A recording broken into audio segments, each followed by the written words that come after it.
Welcome to all. स्वागत आप सभी का आरएसआर यूट्यूब चैनल पे। हम आ चुके हैं अभी लाइव सिलेक्शन पेज की एक और धमाकेदार क्लास में, जहां पे हम आज डिस्कस करेंगे escape velocity, Kepler's law concept के साथ में एक एक पॉइंट के साथ में एक एक पॉइंट से एक एक दो दो सवाल बनाएंगे। लास्ट में प्रैक्टिस भी करेंगे। क्लास बहुत ज्यादा धमाकेदार होने वाली है। सिलेक्शन बेच लेक्चर नंबर 40 आज की क्लास में। सिलेक्शन बेच लेक्चर नंबर 40, पहले का कोई भी लेक्चर मिस कर दिया है, सिलेक्शन बेच टॉपिक डालिए भाई, आरएसआर लगा दीजिए, वो टॉपिक आपके सामने होगा। लेकिन सिलेक्शन बेच जो हम बनाने जा रहे हैं, ये वो बेच बनेगा जिसकी शायद आपने कल्पना भी नहीं की होगी।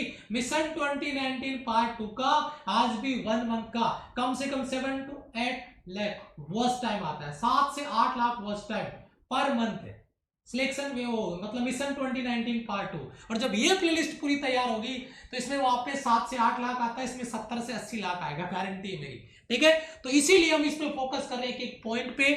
ये आपका लेक्चर नंबर 40 ग्रेविटेशन पार्ट 5। आज हम बात करेंगे, सबसे पहले हमारी जो क्लास रहेगी ग्रेविटेशन में। उम्मीद करता हूं कि आप सभी लेक्चर्स के नोट्स वगैरह तैयार कर रहे होंगे। क्लास स्टार्ट करो इससे पहले कमेंट सेक्शन में एक बार जय हिंद लिख दें और लाइक बटन पे अपनी प्रेजेंट लगा दें, और फिर बाद में दिल थाम के बैठिए, नजरें स्क्रीन पे लगा के बैठिए, क्योंकि नजर नहीं चूकनी है, एक एक कॉन्सेप्ट क्लियर करेंगे।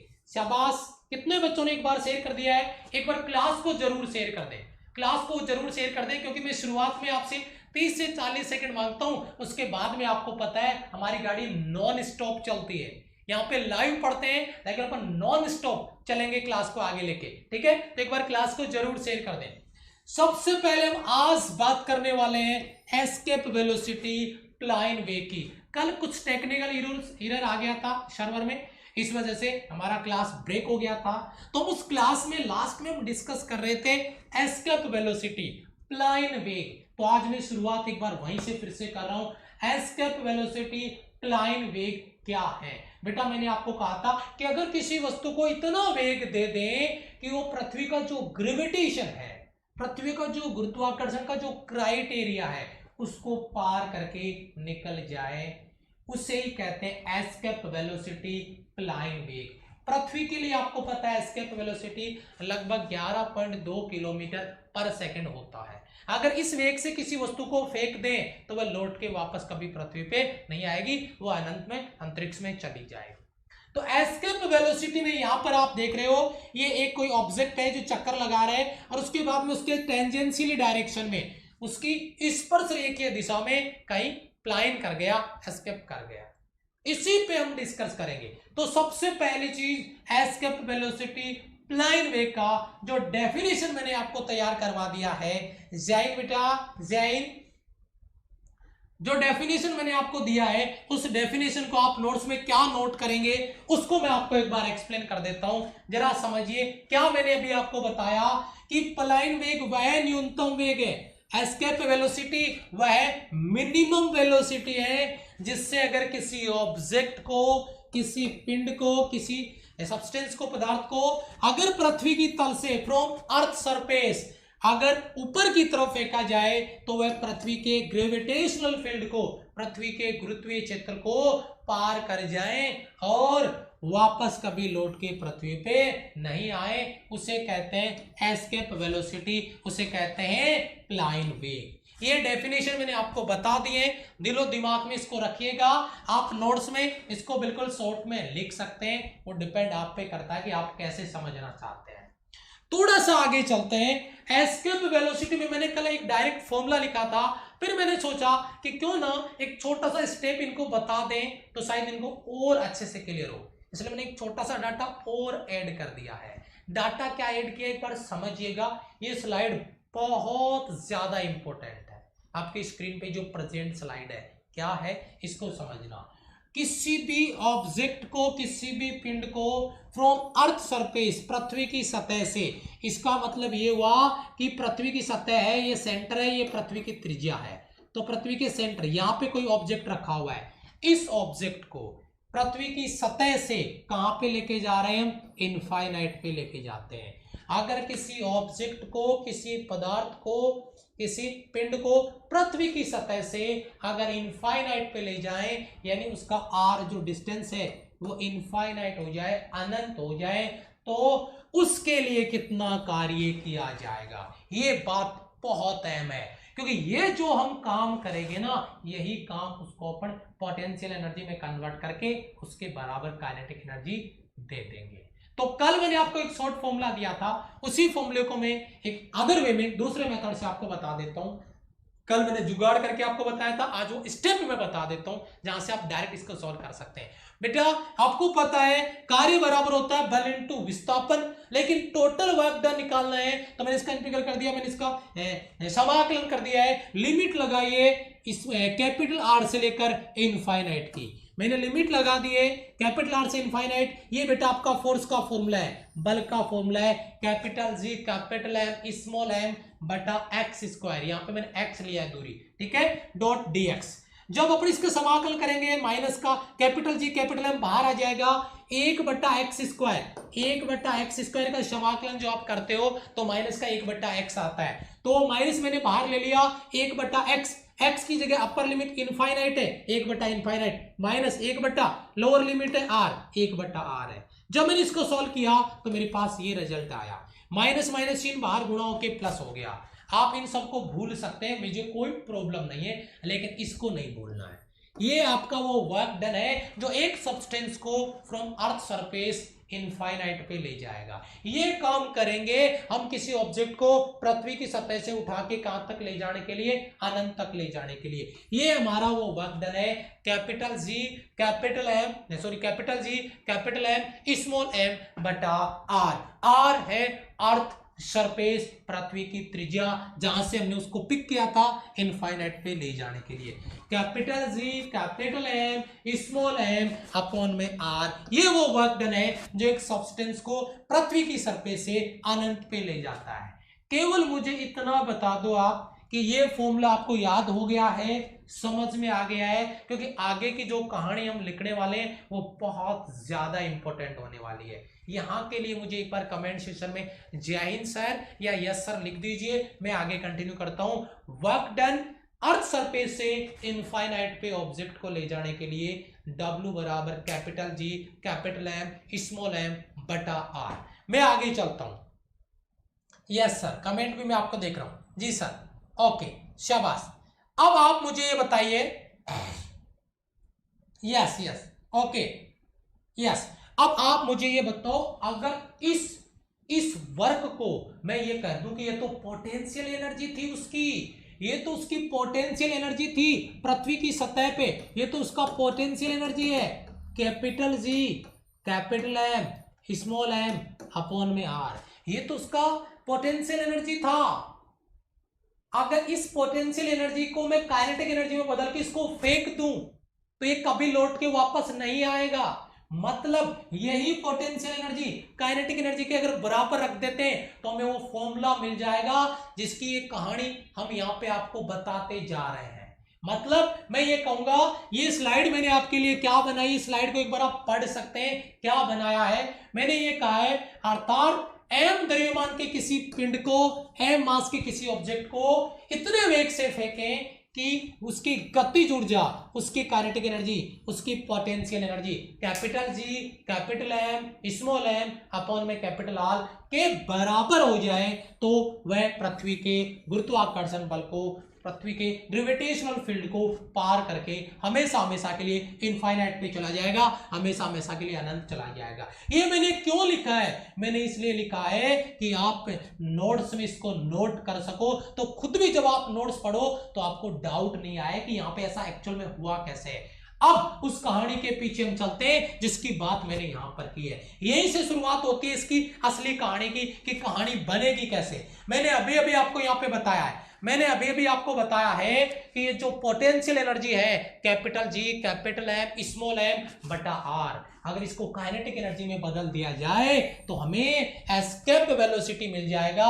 ये आपका मैंने कहा वीई अगर आवश्यक प्लाइन वेग है तो ये काइनेटिक एनर्जी उसकी पोटेंशियल एनर्जी के बराबर होगी। तो चलिए स्क्रीन पे आ जाइए, 1/2m वी स्क्वायर, ये इसकी काइनेटिक एनर्जी जो कि उसकी potential energy capital G capital M small m upon R के बराबर होगा। यहां से मैं किसी को उड़ाने की कोशिश कर रहा हूं, मैंने स्मॉल एम को उड़ा दिया है, मैंने 2 को मल्टीप्लाई कर दिया है, तो मेरे पास एक नया फॉर्मेट आ गया है एस्केप वेलोसिटी का square 2 capital G capital M upon में आर। बट मुझे ये नहीं चाहिए, मुझे एस्केप वेलोसिटी चाहिए, तो अंडर रूट आ जाएगा मेरे पास 2 capital G capital M upon में कैपिटल आर। शायद ये पहला फॉर्मूला आपको रास आया होगा, पहला फॉर्मूला एस्केप वेलोसिटी का आपको रास आया होगा, आपको समझ में आ गया होगा पहला फॉर्मूला। यहां तक किसी बच्चे को कोई दिक्कत है बेटा? यहां तक किसी बच्चे को कोई दिक्कत है क्या? मैंने एस्केप वेलोसिटी का फॉर्मूला एक कोई जनरल फॉर्मूला बना लिया है, जिसको आप खुद बना के अगर भूल जाते हैं तो फॉर्मूला बना के लिख सकते हैं। जो वर्क हम उस ऑब्जेक्ट को उठा के इनफाइनाइट पे ले जाने के लिए कर रहे थे, वही वर्क उसकी पोटेंशियल एनर्जी है, वही वर्क उसकी पोटेंशियल एनर्जी है। और वही पोटेंशियल एनर्जी अगर उसको दी गई काइनेटिक एनर्जी के बराबर हो जाती है, अगर काइनेटिक एनर्जी के बराबर हो जाती है, अगर काइनेटिक एनर्जी के बराबर हो जाती है, तो हमें एस्केप वेलोसिटी का एक जनरल फॉर्मूला मिल जाता है वीई इक्वल टू, एक बार मेरे साथ बोल के देखेंगे अपने आप मन में, वीई बराबर under root 2 capital G capital M upon में कैपिटल आर। ये कैपिटल आर अर्थ सरफेस है, रेडियस है, अर्थ रेडियस है, M capital M mass of earth है, और आपको पता है कैपिटल जी और 2 कांस्टेंट है। ये जनरल फॉर्मूला अगर आपने बना लिया है तो हम अब इसके बहुत सारे ऑप्शन करने वाले हैं। अंडर रूट 2 एक बच्चा लिख रहा है, no problem sir, thank you बेटा, थैंक यू। अब इसका अपन ऑपरेशन करें, इसको थोड़ा सा मॉडिफाई और कर लें और इसको एक नए फॉर्मेट में बदला जाए, दूसरा फॉर्मूला बनाया जाए जो अक्सर ज्यादातर काम में आता है। मेरी बातों को ध्यान से सुनना, क्योंकि यहाँ पे जो न्यूमेरिकल बनेंगे वो इन्हीं बातों पे डिपेंड करेंगे। तो मैं आपका प्रत्येक बच्चे का अटेंशन एक बार स्क्रीन पे जाऊंगा, कमेंट सेशन में नहीं। तो आप मुझे बताइए, ऑलरेडी वी नो दैट अगर मैं यहाँ पे बात करता हूं तो G बराबर कैपिटल जी कैपिटल एम बटा आर स्क्वायर होता है, यस और नो? ऑलरेडी वी नो, हम जानते हैं इस बात को। अगर मैं यहाँ पे बात करता हूँ जी एम का वैल्यू की बात करूं ताकि मैं ये वैल्यू आगे पुट कर सकूं, तो क्या मैं उसको जी आर स्क्वायर लिख सकता हूँ? किसी बच्चे को कोई डाउट? लिख सकते हैं अपन ऐसा? यस, मैं वो वैल्यू उठा के यहाँ पे पुट करने वाला हूँ, यहाँ पे पुट करने वाला हूँ। तो आप मुझे बताइए एस्केप वेलोसिटी का नया फॉर्मूला अंडर रूट 2 बटा क्या था बेटा? आर लिख रहा हूं मैं एक बार, 2 बटा आर, क्योंकि मुझे वैल्यू केवल जी एम की पुट करनी है और जी एम का वैल्यू क्या है? जी आर स्क्वायर। तो मैंने लिखा जी और ये आर का स्क्वायर, मुझे एक आर से एक आर को कैंसिल करना था, तो मेरे सामने एक नया फॉर्मूला बन के आया अंडर रूट 2GR। ये फॉर्मूला शायद आपको अपने दिलो दिमाग गुर्दे फेफड़े जहां पर भी आपको स्कैन करना होता है, याद करना होता है, वहां पे याद कर सकते हैं। वीई बराबर under root 2GR, under root 2GR। ये भी आपका एस्केप वेलोसिटी है, ये भी आपका एस्केप वेलोसिटी है। ये नंबर 2 फॉर्मूला है, ये नंबर 1 फॉर्मूला था। दोनों ही फॉर्मूले काम में आते हैं, लेकिन इनका यूज कहां पे होने वाला है, इनका प्रयोग कहां पे होने वाला है, कैसे कैसे इनके यूज होंगे, न्यूमेरिकल तो वहीं से बढ़ेंगे, जहर वाले बाप लेवल वाले सवाल तो उन्हीं का ऑपरेशन हम अभी करेंगे। पहले मुझे एक एग्रीमेंट चाहिए कि फॉर्मूला फर्स्ट फॉर्मूला सेकंड याद हो गया, वीई बराबर under root 2GM upon R capital में, ठीक है। और दूसरा फॉर्मूला जो हमने बनाया है एस्केप वेलोसिटी का, वीई बराबर अंडर रूट 2GR। शायद ये दोनों फॉर्मूले आपको याद है, तो हम आगे इसका ऑपरेशन कर सकते हैं। यस सर, कर सकते हैं बेटा। ओके, तो थोड़ा सा आगे चलें। तो अगर मैं आपको एक बात बताऊं बेटा, आपने क्या एक जनरल फॉर्मूला पढ़ा है जी का, जो मैंने कहा था तहलका मचा देगा? ये एक जी का फॉर्मूला था। मैं जी का एक फॉर्मूला और आपको लिख के यहाँ पे बताना चाहूंगा। कौन सा फॉर्मूला? मैंने जी का एक फॉर्मूला और है, इसी को कंपेयर करके, और वहां पर भी मैंने 2 न्यूमेरिकल बना के बताए थे। क्या? जी बराबर 4/3 पाई रो GR। अगर ये फॉर्मूला आपको याद है, ये भी जी का पहला फॉर्मूला था, ये जी का दूसरा फॉर्मूला था। ये फॉर्मूला उसके मास के साथ था, ये फॉर्मूला उसके डेंसिटी के साथ था। अगर दिलो दिमाग में अभी स्कैन हो रहा है, इमेज आ रहा है सामने, कमेंट में यस सर लिख दीजिए। हाँ सर, हम भूले नहीं है, ये मास के लिए था, आपने पढ़ाया सर हमें, ये मास के लिए था, ये डेंसिटी के लिए था। जब मास आएगा तो जी इनवर्सली प्रोपोर्शनल आर स्क्वायर में आएगा, और जब डेंसिटी आएगा तो जी डायरेक्ट प्रोपोर्शनली आर आएगा। तो क्यों ना लगे हाथ इसी एक्सपेरिमेंट को उठाते हैं, क्योंकि इसका यूज तो हम कर चुके हैं, अब बारी इसकी है, इसी को उठा के यहां पे लाके चिपका देते हैं। देखिए नया फॉर्मूला क्या बनेगा, नया फॉर्मूला बनेगा वीई बराबर √2, अच्छा जी, इनटू जी का वैल्यू क्या है 4/3 पाई रो जी कैपिटल आर, यस, और इनटू आपका आर पहले से यहां पे था, तो मैं इसको डायरेक्ट आर स्क्वायर लिख दूं, कोई प्रॉब्लम नहीं होगा। अब आप मुझे बता दीजिए, अब आप मुझे बता दीजिए क्या ये आर स्क्वायर को अगर मैं रूट से बाहर लेता हूं तो आर बाहर आ जाएगा, यस सर। तो फिर अंडर रूट में क्या बचेगा, अंडर रूट में बचेगा 4 2 जा 8 बाई में 3, फिर क्या बचेगा सर पाई, फिर क्या बचेगा सर रो, फिर क्या बचेगा सर कैपिटल जी, यस, बहुत अच्छी बात है। तो भाई साहब एक और नया फॉर्मूला हमारी स्क्रीन पे बन के तैयार हो गया है, एक और नया फॉर्मूला बन के हमारी स्क्रीन पे तैयार हो गया है। ये न्यूमेरिकल में बहुत काम में आएगा भाई साहब, बहुत काम में आएगा, इसलिए मैं कहता हूं, मैंने कहा था कि ये जो ऑपरेशन करने जा रहे हैं बहुत अहम है, आगे एक एक पॉइंट क्लियर कराऊंगा, और अगर ये चीज क्लियर नहीं करोगे तो फिर आपकी ये क्लास में आप अपना टाइम वेस्ट कर रहे हैं, क्योंकि बाप लेवल चेहर वाला सवाल यहीं से बनेगा, जरा ध्यान दीजिएगा। यहां पे अपन जब बात कर रहे थे, यहां पे जब अपन बात कर रहे थे escape velocity VE direct proportional 1/√r था, यस और नो, फिर मैं यहां से यहां पे पहुंचा तो वीई डायरेक्ट प्रोपोर्शनली √r आ गया, ध्यान दीजिए √r डायरेक्ट आ गया सेकंड फॉर्मूले में। थर्ड फॉर्मूले में मैं पहुंचा तो वीई डायरेक्ट प्रोपोर्शनली केवल r आ गया। यहां पे देखिए वीई और r में क्या रिलेशन है, डायरेक्ट प्रोपोर्शनली आ गया। यहां पे डेंसिटी कांस्टेंट होगा, यहां पे मास कांस्टेंट होगा, यहां पे ना डेंसिटी और ना मास है, उस कंडीशन में √r में आएगा। ये तीनों कंडीशन नंबर 1, नंबर 2 और ये नंबर 3 दिलो दिमाग गुर्दे फेफड़े में स्कैन हो जानी चाहिए। ये बहुत ज्यादा इंपॉर्टेंट स्लाइड है आज की क्लास का, ये बहुत इंपॉर्टेंट स्लाइड है आज की क्लास का। पूरा ऑपरेशन मैंने एक ही स्लाइड पे कर दिया है एस्केप वेलोसिटी का। उम्मीद करता हूं कि सभी बच्चों का क्लियर हो गया होगा। इसका बहुत कम यूज होता है, लेकिन बेटा जब यूज होता है ना दिमाग हिल जाता है, क्योंकि बच्चा कभी सोचता ही नहीं है कि भाई साहब डेंसिटी को कांस्टेंट करवा लेगा आपसे, डेंसिटी को जैसे ही कांस्टेंट करवाएगा एस्केप वेलोसिटी डायरेक्ट प्रोपोर्शनली होगा किसके, आर के। भाई साहब इतनी खतरनाक दोस्ती, डायरेक्ट आर दुगना एस्केप वेलोसिटी दुगना, मतलब सवाल इतना खतरनाक बन जाएगा कभी सोचा नहीं होगा आपने। ये वाले सवाल यहीं से बनेंगे। चलो मैं आगे चलता हूं अगले पॉइंट पे, कुछ इंपॉर्टेंट पॉइंट में यहाँ पे डिस्कस करना चाहूंगा आपके साथ, और उन्हीं इंपॉर्टेंट पॉइंट पे बात करते हैं जिनमें पहला पॉइंट आपका स्क्रीन पर आ गया। नंबर 1 क्या चीज है, और ये बहुत एज इट इज ऑप्शन मिलेंगे sir, as it is option मिलेंगे, एज इट इज ऑप्शन। पहला सवाल आपकी स्क्रीन पर है, क्या प्लाइन वेग escape velocity does not depends on mass of object. Mass of object है, कितना बड़ा पत्थर फेंक रहे हो, एक मार्कर फेंक रहे हो, फर्क नहीं पड़ता है, दोनों को 11.2 किलोमीटर पर सेकंड से फेंक दो, हमेशा के लिए जान छुड़ाओ, टाटा बाय बाय हो जाएगा, कभी लौट के नहीं आएगा। Does not depends on mass of object, पिंड के द्रव्यमान पर डिपेंड नहीं करता है। नंबर 1 पहला सवाल।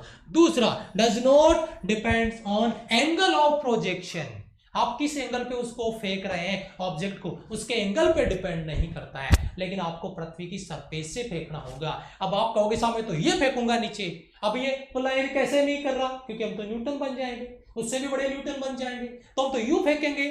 तो भाई पृथ्वी से प्लाइन करने के लिए फेंक रहे हो या पृथ्वी को मारने के लिए फेंक रहे हो, है कि नहीं? मैंने कहा does not depend on angle of projection, प्रक्षेपण की दिशा पे डिपेंड नहीं करता, इधर फेंक रहे हैं, इधर फेंक रहे हैं, इधर फेंक रहे हैं, आप नीचे फेंक रहे हो, भाई प्रक्षेपित करना है कि नहीं करना, अब उसको प्रोजेक्ट करना है, फेंकना है ना, तो फिर ऊपर की तरफ फेंको, लेकिन किस एंगल पे फेंको ये कोई जरूरी नहीं है। तो न्यूटन ना बने यहाँ पे, नहीं तो मामला गड़बड़ हो जाएगा। तो पहला सवाल और दूसरा सवाल, दोनों सवाल क्लियर है। दो क्वेश्चन एक ही क्वेश्चन से बढ़ेंगे, दो क्वेश्चन एक ही क्वेश्चन से बढ़ेंगे सर, दो क्वेश्चन एक ही क्वेश्चन से बढ़ेंगे, एक ही स्लाइड से। तैयार, अगला slide, point number 2। Point number 2 क्या कहता है, इस पे ध्यान देते हैं भाई। एक अहम सवाल है क्या कि एस्केप वेलोसिटी प्लाइन वेग ग्रह, ध्यान दीजिएगा, mass of planet √2g capital M बटा कैपिटल R, कैपिटल M बटा capital R। Mass of planet, radius of planet depend कर रहा है, yes, does not depends on mass of object, जिससे आप उसको फेंक रहे हो उस पर नहीं कर रहा, लेकिन वो प्लेनेट का मास है उस पर डिपेंड कर रहा है, पहला सवाल। दूसरा सवाल रेडियस पे डिपेंड कर रहा है, उसी प्लेनेट की रेडियस पे, क्योंकि आपको फॉर्मूला तो याद रहा होगा, यस, तो दोनों पे डिपेंड करता है, मास ऑफ प्लेनेट और रेडियस ऑफ प्लेनेट। अब यही से बोलेगा चंद्रमा का द्रव्यमान इतना है, मास इतना है, उसका रेडियस इतना है, तो बताओ वहां पे एस्केप वेलोसिटी कितना गुना हो जाएगा। वो इसी तरीके से बनता है सवाल। किसी में कह देगा मास अर्थ के बराबर है, रेडियस उसका आधा है, तो बताओ कितना होगा, तो रेडियस वाला लगा देंगे, मास तो बराबर है, इस तरीके से। तो ये सवाल बनता है, अर्थात किसी भी प्लेनेट के लिए, किसी भी ग्रह के लिए m बटा r या gr, क्यों, क्योंकि √2gr, √2gm बटा r, m बटा r का वैल्यू और gr का वैल्यू क्या होना चाहिए, ज्यादा होना चाहिए, उससे उसका प्लान वेग भी क्या हो जाएगा, ज्यादा हो जाएगा, एस्केप वेलोसिटी भी ज्यादा हो जाएगी। अच्छा, रिमोट को एस्केप करवा दे इधर से, पृथ्वी की सतह से फेंक दे 11.2 किलोमीटर पर सेकंड से, फिर ये स्लाइड कौन चेंज करेगा, ठीक है, पकड़ के करेंगे क्या चेंज, यू करके हैं। तीसरा पॉइंट देखिए क्या है, तीसरा पॉइंट जो पता है यार आपको, अरे सर क्या हलवा बना दिया इधर, देखिए समझिए, पृथ्वी के लिए फॉर अर्थ सरफेस आपको पता है जी का वैल्यू 9.8 मीटर पर सेकंड स्क्वायर होता है, radius of earth 6400 kilometre, 6400 kilometre, metre में चेंज कर देंगे और इसको सोल्व कर देंगे। Then escape velocity from earth surface, escape velocity from earth surface 2gr लगा देंगे, सोल्व कर देंगे, वैल्यू आ रहा है 11.2 किलोमीटर पर सेकंड। सर इस स्लाइड में हमें क्या याद करना है, क्या हमें इसको कैलकुलेट करना है, बिल्कुल नहीं करना, कतई नहीं करना, बिल्कुल भूल के भी याद सॉल्व नहीं करना है, आपको ये याद करना है, ये याद करके जरूर याद करना है, आपको भूलना नहीं है। 11.2 किलोमीटर पर सेकंड, यहां से क्लियर है बेटा। आज हम कैपलर्स लॉ भी करेंगे जो कि बहुत अहम होते हैं, लास्ट में प्रैक्टिस भी होगी, क्वेश्चन भी होगा, ठीक है, यस। तो ये चीज बेटा पॉइंट नंबर 3 क्लियर है, एस्केप वेलोसिटी का।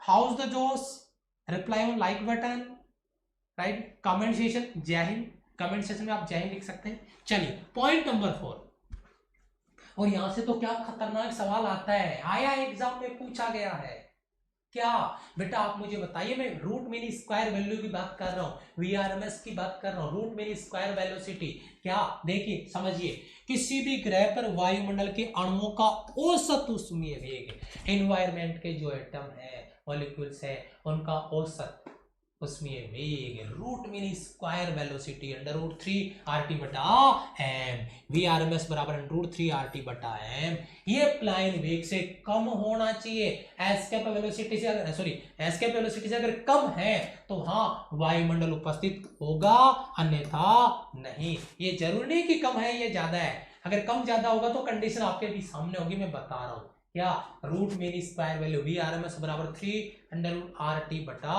m। यहां पर अगर अपन बात करें, देखना नोट करना, अगर हम बात करें अर्थ सरफेस के लिए, अर्थ सरफेस पृथ्वी की सतह के लिए, root mean square value of atoms at earth surface less than escape velocity, V RMS less than V E, और इसी वजह से पृथ्वी की सतह पे पूरा इन्वायरमेंट पाया जाता है, वातावरण पाया जाता है, VRMS less than VE, escape velocity से कम है पृथ्वी के ऊपर। लेकिन लेकिन लेकिन लेकिन अगर अपन बात करें चंदा मामा की, तो चंदा मामा दूर के, कोई पकाए पूर के, है ना, ये बहुत बहुत गलत हो रहा है उनके साथ, और ये बनाते वहां पे पूर के बनाते, बढ़िया से बनाते, अपने लिए भी अपन जाते, है ना, अपन भी वहां कभी पहुंचते, किसी शादी ब्याह की कोई बारात लेके किसी बंदे की वहां तक जाते, लेकिन वहां पे दिक्कत क्या है, वहां पे दिक्कत ये है कि वहां पे root mean square velocity V RMS बहुत बड़ा है, इससे एस्केप वेलोसिटी से। और अगर किसी ग्रह की सतह पे जो मॉलिक्यूल्स है, एटम है, उनका अगर root mean square value escape velocity से ज्यादा है तो भैया वो वहां से 9 2 11 हो जाते हैं, वहां रुकते ही नहीं है, और इसी वजह से वहां पे इन्वायरमेंट, वायुमंडल अनुपस्थित है। एक सवाल नंबर 1, दूसरा सवाल नंबर 2, ये मून अंकल के लिए है, ये अपना पृथ्वी के लिए है। 2 सवाल एक स्लाइड में फिर से तैयार करवा दिए, एज इट इज अपन यहाँ पे बात करें जिसके बारे में अपन यहाँ पे बात कर रहे हैं, ठीक है, यस बेटा, एक सेकंड थोड़ा सा मुझे इसको कुछ आ रहा है, HP सपोर्ट आ रहा है, रिस्टार्ट लेटर, रिस्टार्ट नाउ, ये क्या रिस्टार्ट हो रहा है बीच में? अभी आप देख पा रहे हो ना सही से? अरे सही से देख पा रहे हो? एक बार कमेंट में लिख देना ये रिस्टार्ट नाउ बीच में पता नहीं कहां से आ गया बीच में लैपटॉप में। सही से देख पा रहे हो यहाँ पे? चौथा पॉइंट क्लियर है बेटा? एक बार कमेंट करके बता देना मुझे, क्योंकि पता नहीं चलेगा कहीं मैं इधर बोलते जाऊं और बाद में पता चले कि कुछ दिक्कत है। क्लियर है बेटा? क्लियर है बेटा? यहाँ से फटाफट से एक बार कमेंट कर दे, थोड़ा सा कमेंट लेट आता आपका, ठीक है? यस क्लियर है? एक बार फटाफट से जल्दी बोले थोड़ा सा। यस सर क्लियर है? ओके शाबाश, अब आया कमेंट आपका। चलो पॉइंट नंबर 5 आपका क्या है? पॉइंट नंबर 5 आपका आपकी स्क्रीन पर है। यदि किसी पिंड को प्लाइन वेग से कम वेग से, ओए यानी प्रयास कर लेते हैं, किसी दोस्त से झगड़ा हो गया, अपना बहुत घनिष्ठ दोस्त है और उसी दोस्त से झगड़ा हो गया, उसी का फोन लेके फेंकने की कोशिश कर रहे हैं प्लाइन वेग से, लेकिन प्लाइन वेग से हम तो फेंक नहीं सकते, इतने पावरफुल तो है नहीं कोई, मतलब क्या बोलते हैं उसको, सुपरमैन तो है नहीं। तो उस कंडीशन में प्लाइन वेग से कम वेग से अगर उसको फेंके तो VE लेस देन VE, तो क्या होगा? यानी वो ऑब्जेक्ट मैक्सिमम हाइट तक जाएगा, फिर या तो वापस आके पृथ्वी पे गिर जाएगा या उसी कक्षा में एक चक्कर लगाने लग जाएगा। तो ऊपर जाएगा या तो पृथ्वी के चारों ओर एक निश्चित कक्षा में चक्कर लगाने लग जाएगा या फिर वापस लौट के पृथ्वी पे आके गिर जाएगा। जैसे पाकिस्तान में होता है, अगर वहां से किसी ऑब्जेक्ट को प्रोजेक्ट कर रहे हैं वो मतलब रॉकेट वगैरह लॉन्च करते हैं, वो वापस वहीं पे आके गिर जाता है, क्योंकि वो पटाखे वाले रॉकेट लॉन्च करते हैं वहां पे, तो वापस वहीं पे आके गिर जाता है, क्योंकि उनका एस्केप वेलोसिटी प्लान में थोड़ा सा क्या है, कम होता है 11.2 से, इसलिए वापस आके गिर जाता है। तो ये अपना पॉइंट नंबर 5।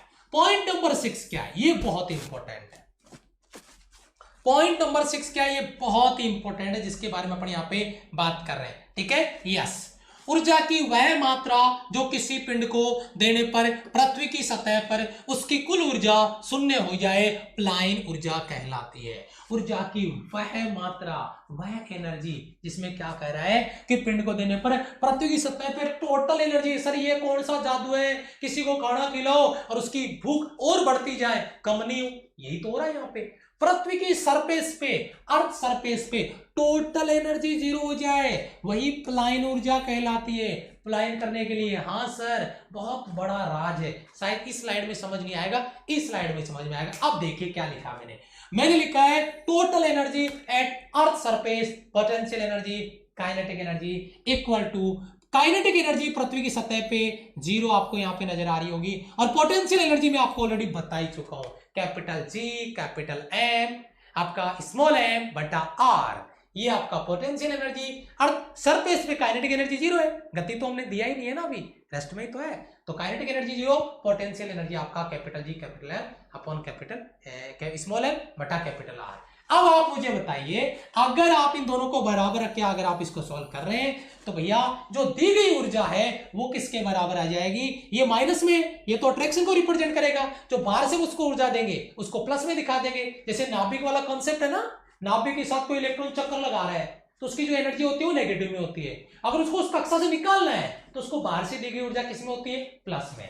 तो प्लाइन करने के लिए बाहर से दी गई ऊर्जा वो प्लाइन ऊर्जा होगी बेटा, दिलो दिमाग गुर्दे फेफड़े में स्कैन करो फटाफट से, उसी पोटेंशियल एनर्जी के बराबर। उसी पोटेंशियल एनर्जी को हमने प्लाइन एनर्जी बोल दिया, यहाँ पे एस्केप एनर्जी बोल दिया है, प्लाइन ऊर्जा बोल दिया है, capital G capital M small m बटा R। ये वही फॉर्मूला है जिसके बारे में अपन यहाँ पे बात कर रहे हैं, जिसके बारे में अपन बात कर रहे हैं, प्लाइन ऊर्जा escape energy capital G capital M बटा कैपिटल M स्मॉल m बटा कैपिटल R। ये वही स्थितिज ऊर्जा है जो प्लाइन ऊर्जा है, जो उसको दी जाएगी, और यही ऊर्जा किसके बराबर होगी? काइनेटिक एनर्जी के बराबर होगी, जिससे अभी हमने एस्केप वेलोसिटी का फॉर्मूला निकाला था।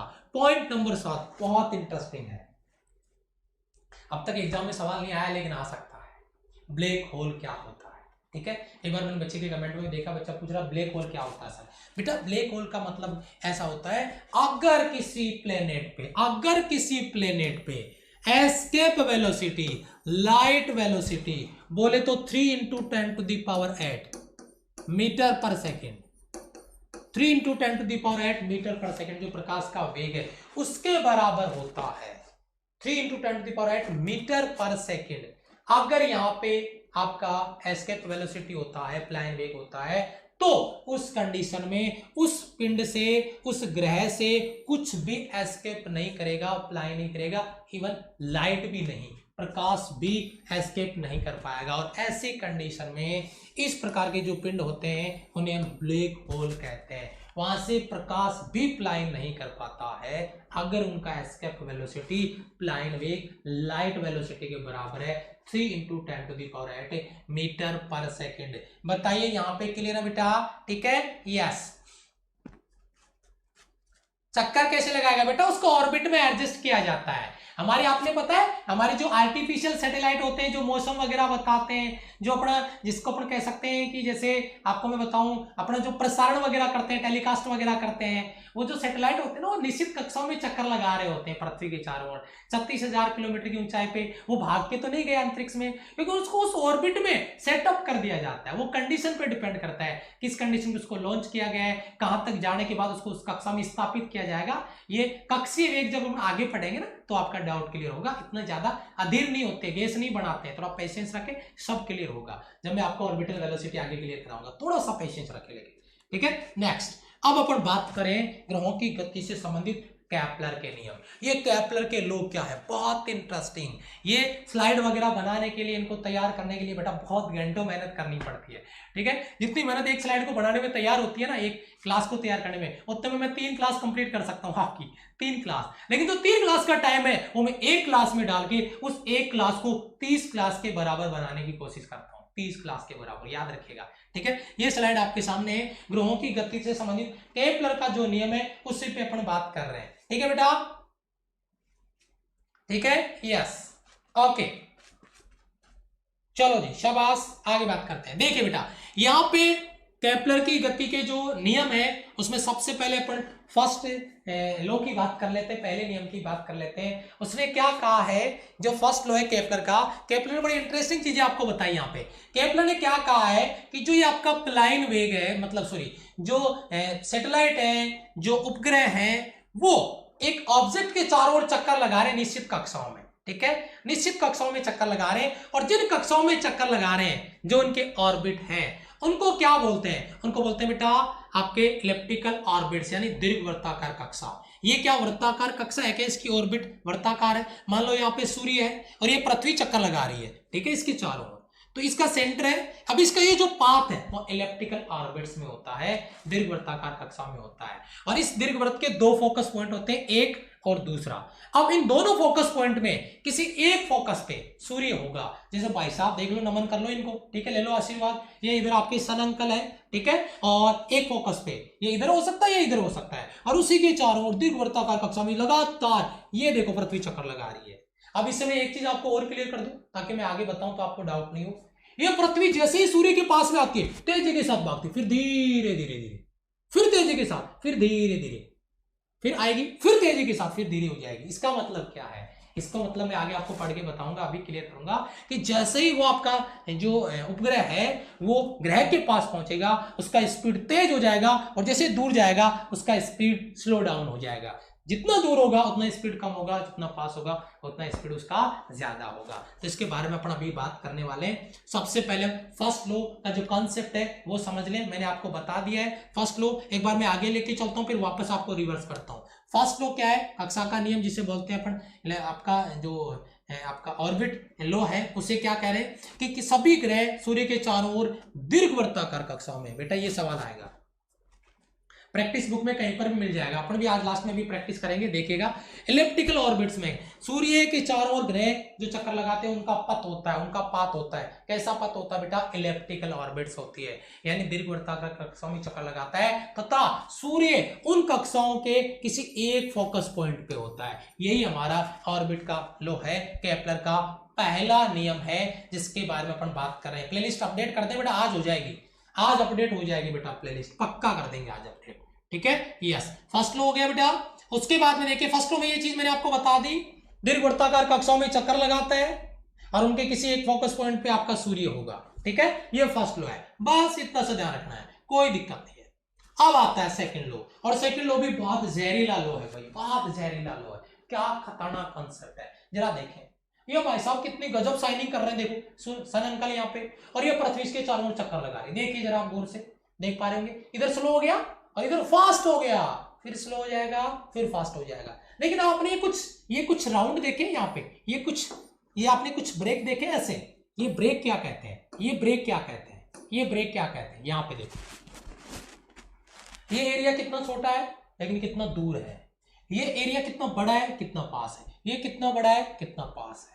इसका मतलब क्या है, मतलब जो सेकंड लॉ केपलर ने दिया वो आपके एरियल के अकॉर्डिंग था, एरिया के हिसाब से था।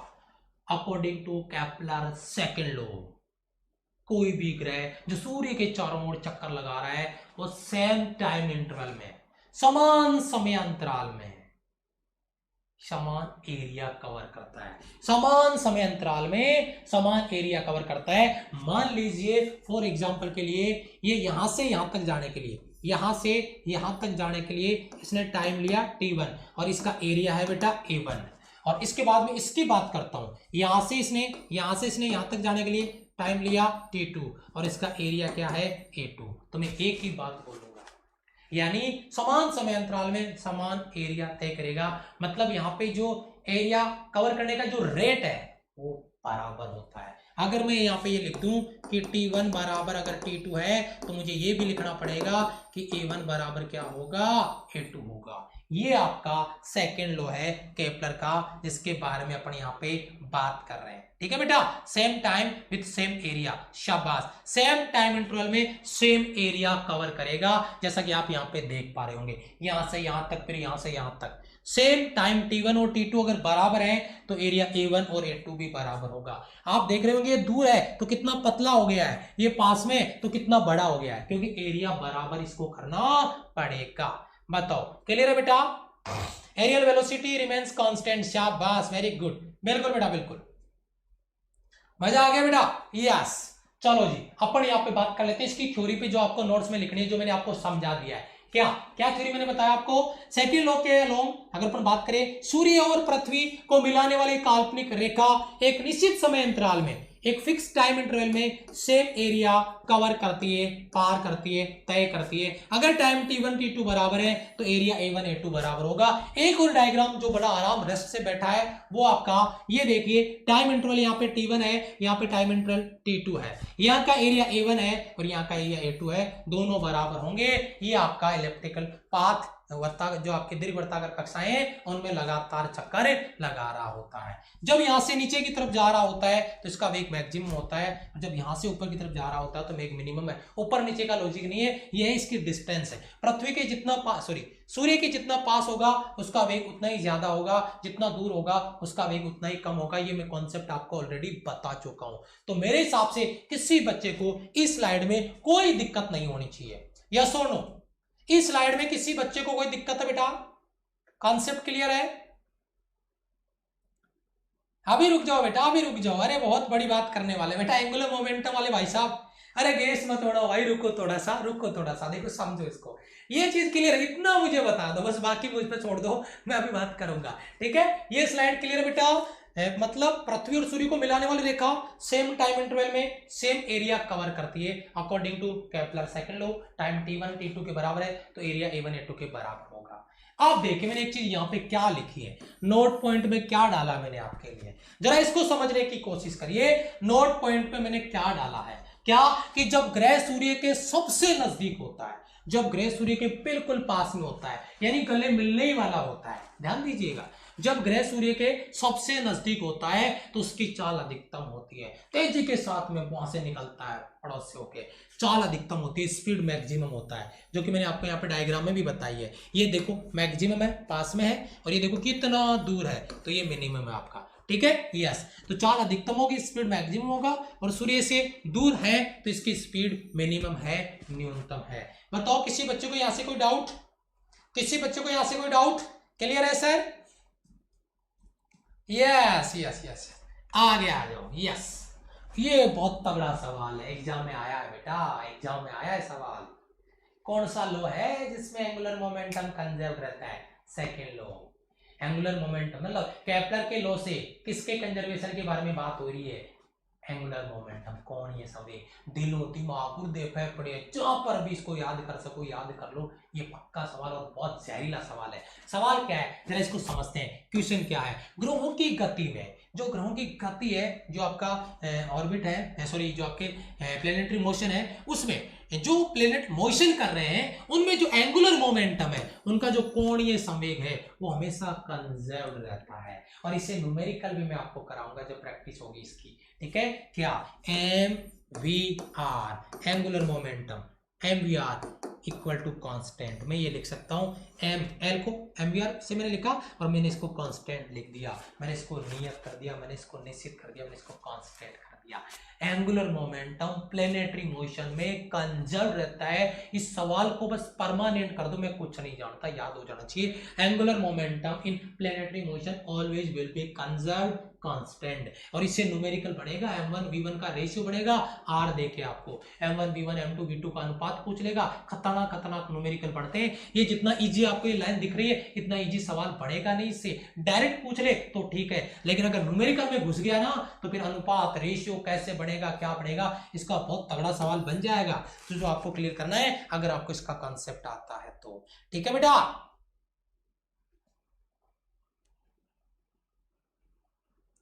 बेटा क्लियर है यहाँ पे, क्लियर है यहाँ पे कॉन्सेप्ट आपका।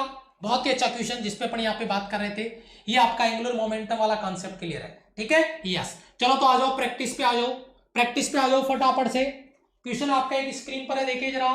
कोई कण अनंत से पृथ्वी की ओर गिरता है, इनफाइनाइट से कहां पे गिर रहा है, अर्थ सरफेस पे। क्या मस्त लॉजिक है भाई, क्या सिक्स मारा इसने। अनंत से पृथ्वी पे आ रहा है तो पृथ्वी पे पहुंचने पे इसका वेग क्या हो जाएगा। क्या जहरीला सवाल है, गजब का क्वेश्चन है भाई, गजब का क्वेश्चन आपका स्क्रीन पर है,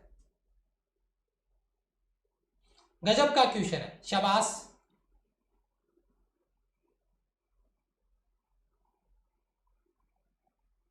क्या बात है, क्या बात है, वेरी गुड, शाबाश।